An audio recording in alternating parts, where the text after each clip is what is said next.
Hey, let me show you how you can fix this issue when your JBL speaker is not turning on. Take a look. I'm gonna click on that button, I'm gonna click and hold it, but it is just not working.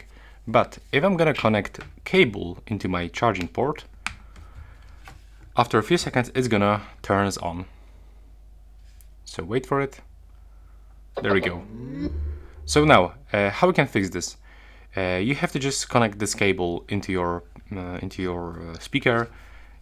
The second end of the cable you have to connect into your power supply, like charger or your PC. And then you will have to click and hold two buttons combination, Bluetooth button and the play button for around 10 seconds until the speaker turns off. So just be patient and wait for it. Oh, I just misclicked.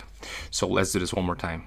I just released the Bluetooth button, so we have to repeat the process.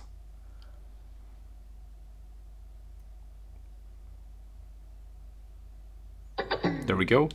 Now release, unplug this cable, and now try to turn it on by clicking single on the power key or click and hold it.